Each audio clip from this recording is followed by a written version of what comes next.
ఇప్పుడు tools section గురించి చూద్దాం. సో టూల్స్ సెక్షన్లో మనకి robots.txt అనాలిసిస్ అని చెప్పి కనబడుతుంది కదా. మన robots.txtని అనాలిసిస్ చేసుకోవచ్చు. ఓకే, ఇక్కడ చూసుకున్నట్టయితే ఈ యూజర్ ఏజెంట్ స్టార్ డిజైలో ఈ పేజెస్ని నేను డిజైలో చేస్తున్నాను. ఇక్కడ చూసుకున్నట్టయితే check if URL are allowed. So మీరు ఏదన్నా ఒక పేజ్ యూఆర్ఎల్ తీసుకుని ఆ పేజ్ యూఆర్ఎల్ని మీరు ఇక్కడ ఎంటర్ చేస్తున్నాను. ఎంటర్ చేసి చెక్గా చేస్తున్నాను. చెక్ చేస్తే ఈ పేజీ అసలు index web master tool read చేస్తుందా లేదా అనే ఇన్ఫర్మేషన్ మనం ఇక్కడ చూసుకోవచ్చు. ఇక్కడ చూడండి, service system please try again అని చెప్పి కనపడుతుంది కదా. ఒకసారి ట్రై చేద్దాము. చెక్ చేశాను. సో రిజల్ట్ వచ్చేసి మనకి టిక్ మార్క్ వచ్చింది. అంటే ఇది ఈ పేజ్ని యాండెక్స్ రోబోట్ రీడ్ చేస్తుందనే ఇన్ఫర్మేషన్ మనకు అర్థమైంది.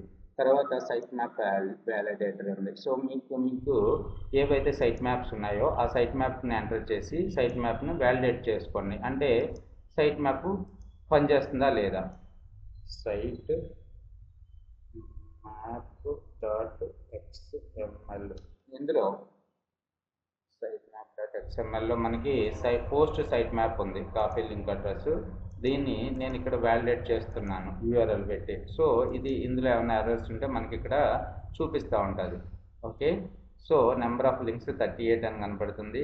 అన్నోన్ ట్యాగ్ ఇమేజెస్కి ట్యాగ్ లేదంట చాలా వాటికి. ఇక్కడ ఏటికి ట్యాగ్ లేదు అనే ఇన్ఫర్మేషన్ కూడా మనకి ఇక్కడ చూపిస్తుంది. 74 వార్నింగ్స్ వచ్చినాయి.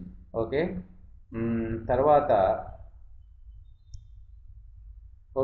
తర్వాత వచ్చేసి సర్వర్ రెస్పాన్స్ చెక్. సో మీ సైట్లో దీని మీనింగ్ ఏంటి, సైట్ మ్యాప్ వ్యాలిడేటర్ మీనింగ్ ఏంటి, మన యూఆర్ఎల్లో సైట్ మ్యాప్ ఎంటర్ చేసాం కదా, ఆ సైట్ మ్యాప్లో ఏమైనా ఎర్రర్స్ ఉంటే మనకు చూపిస్తుంది. ఓకే, సైట్ మ్యాప్లో ఇక్కడ చూసుకున్నట్టయితే 74 వార్నింగ్స్ ఉన్నాయి. అంటే సైట్ మ్యాప్లో మనం ఏమీ కూడా ఆల్ట్ టెక్స్ట్ పెట్టలేదు మనం. ఓకే, అవి ఆటోమేటిక్గా జనరేట్ అవుతున్నాయి కాబట్టి పట్టించుకోకుండా మీరు మీ సైట్లో మీ వెబ్సైట్లో ఆ ఇమేజెస్ యూజ్ చేస్తున్నప్పుడు ఆల్ట్ ట్యాగ్ని ఇవ్వడం మర్చిపోవద్దు. తర్వాత రెస్పాన్స్ చెక్ ఉంది కదా, రెస్పాన్స్ చెక్లో మనం main Yandex board, mirror board, Yandex image board ఇక్కడ చూద్దాం. ఇక్కడ చెక్ చేస్తున్నాను. Shiva IT soft full URL చెప్పి కొడుతున్నాను. ఎలా, ఇక్కడ చూడండి, హెచ్టిటిపి స్టేటస్ కోడ్ 200 ఓకే. 200 అంటే ఏంటి, okay status. Server response time మనకి 1239 మిల్లీ సెకండ్స్లో ఉంది. ఐపీ అడ్రస్ వచ్చి ఇది. ఈ విధంగా మీరు చెక్ చేసుకోవచ్చు అనమాట. పేజ్ కంటెంట్ ఏముందో కూడా మీరు చెక్ చేసుకోవచ్చు. ఇక్కడ రెస్పాన్స్ టైం అనేది ఎక్కువగా వస్తే మీకు రెడ్ కలర్లో కనపడుతూ ఉంటుంది. ఓకే,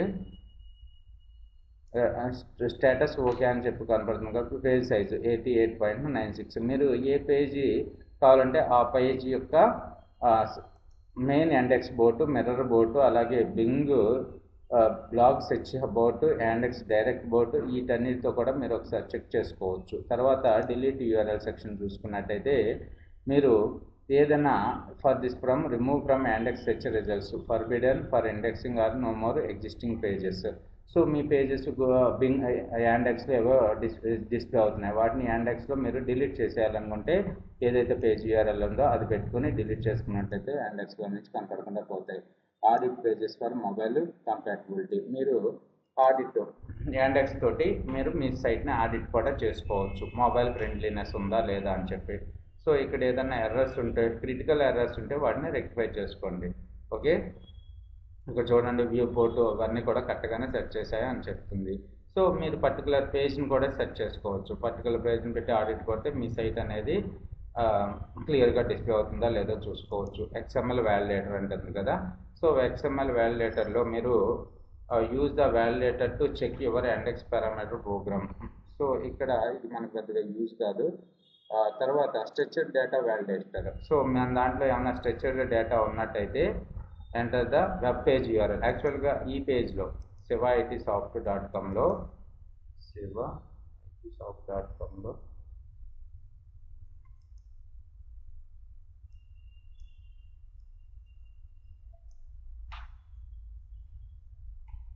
ఇక్కడ ఈ పేజ్ యూఆర్ఎల్ ఉంది కదా, ఈ పేజ్ యూఆర్ఎల్ ఇందులో ఏమైనా స్ట్రక్చర్ డేటా ఉందో, మన బింగ్లోనో, యాహోలో, గూగుల్లోనూ చూసినట్టే చెక్ చేసుకున్నట్టయితే ఇందులో ఏమైనా స్ట్రక్చర్ డేటా ఉంటే మనకి కనపడతా ఉంటుంది. Okay, warning schema unknown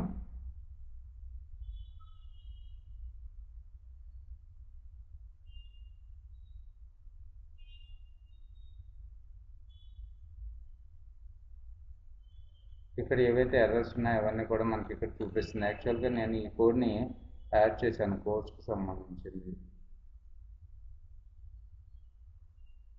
warning unknown for the specification of schema.org.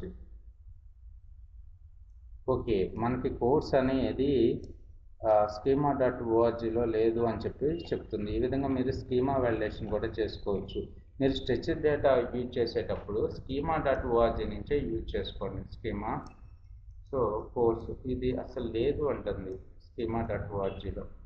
అంటే ఇప్పుడు నాకు అర్థమైంది ఏంటి అంటే schema.orgలో కోర్సు స్కీమా అసలు ఉందా లేదా అనేది ఇక్కడ మన మెయిన్ డౌట్.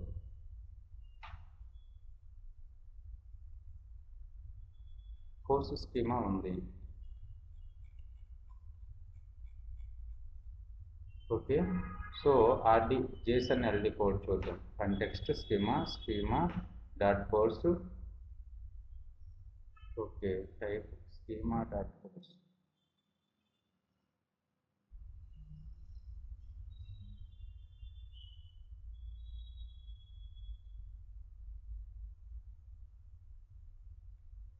ఈ విధంగా రాయాలంటే మనం JSON LD కోడ్.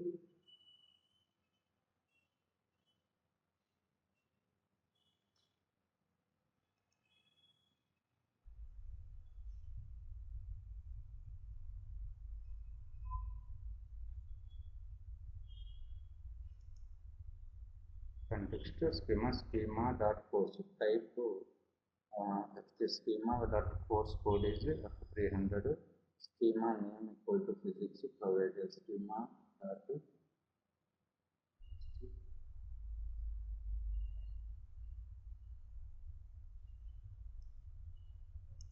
ఓకే, ఈ విధంగా స్కీమా కోడ్ని వాడుకోవాలంటే నేను రాసిన స్ట్రక్చర్డ్ మార్కప్లో ఏదో వార్నింగ్ ఉంది. Course unknown for the specification of schema.org స్పెసిఫికేషన్స్లో ఇది లేదంట.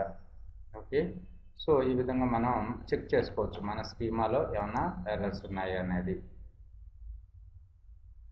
తర్వాత చూసుకున్నట్టయితే యాక్సెస్ రైట్స్ ఉన్నాయి. యాక్సెస్ రైట్స్లో మనం మన సైట్కి ఎవరినన్నా మేనేజర్స్ని యాడ్ చేయొచ్చు అనుకుంటే మేనేజర్స్ని కానీ లేకపోతే